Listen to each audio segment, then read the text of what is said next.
Hello' ৰাইজ, আজি আকৌ এটা মিনি ব্লগ লৈ আহিছোঁ আপোনালোকৰ মাজলৈ।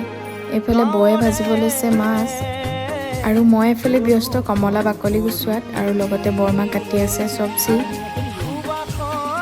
আজি খানা খোৱা হৈছে পুখুৰী পাৰত আৰু এনেকুৱা এটা পৰিৱেশত সকলোৰে ভাল লাগে নে কি কয়। এইফালে দেহাৰ গাত ততেই নাই, লগৰীয়া পাইছে আকৌ আজি খেলিবলৈ। আপোনালোকৰ পিছে বিহু খানা শেষ হ'ল নে নাই? আমাৰ আকৌ শেষ হোৱাই নাই দেই, মানে আজি বৌ লগৰী খানা খাবলৈ আহিছে। আনফালে আমাৰ দুইজনী হাতত কমলা লৈ পজ কেমেৰাৰ আগত। আমাৰ আকৌ ভাত হোৱালে ৩টামানেই বাজিছিল আৰু সেইকাৰণে প্ৰথমতে বাচ্ছা পাৰ্টিকে খাব দিয়া হ'ল। আৰু আজি ভাতৰ লগত আছিলে এইফালে কাঠআলুৰ লগত মাছৰ জোল, মাটিৰ দাইল আৰু মাংস। পোৱালীকেইটা খাই হোৱাত এইফালে বৰমা, বৌহঁত আৰু বৌৰ লগৰ 3গৰাকী আৰু মই এনেকৈ আমি খাবলৈ বুলি বহিলোঁ। আজিলৈ ভিডিঅ'টো ইয়াতে শেষ কৰিছোঁ। বাই।